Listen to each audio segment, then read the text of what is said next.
Abşeron rayonunun Xırdalan şəhərində intensiv leysan yağışları ciddi fəsadlara yol açır.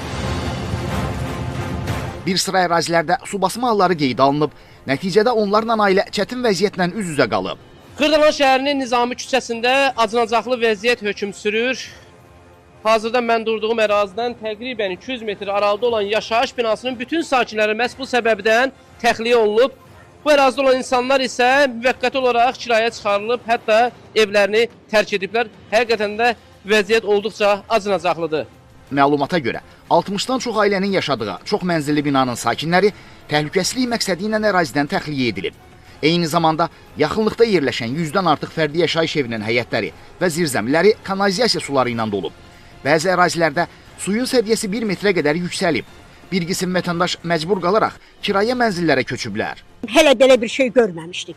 Bir-iki dəfə olmuşdu, daha bu dərəcədə olmamışdı. Evimin altı sudur, evə girə bilmirəm, qalmışam küçələrdə. Belə şey olmaz ki. Hələ mən 10 santim qapıdan bir yarım metr gəlmişəm. Hələ evə getməkdən ötürü məncə su burama çıxacaq. Evə də girəmirəm, evdə sudur.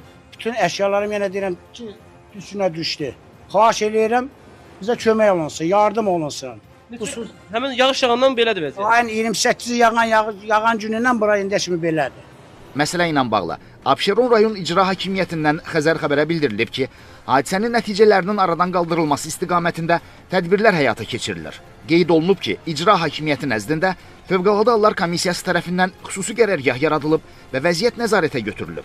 Rəsmi açıqlamaya əsasən, su basmanın əsas səbəbi ərazidə yerləşən su ötürücü nasosxanada baş verən qəza olub.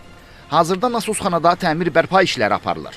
Aidiyyatı qurumların iştirakı ilə qısa müddət ərzində problemin aradan qaldırılması nəzərdə tutulur. Nizami Rəsulov, Yusif Kərimli, Xəzər xəbər.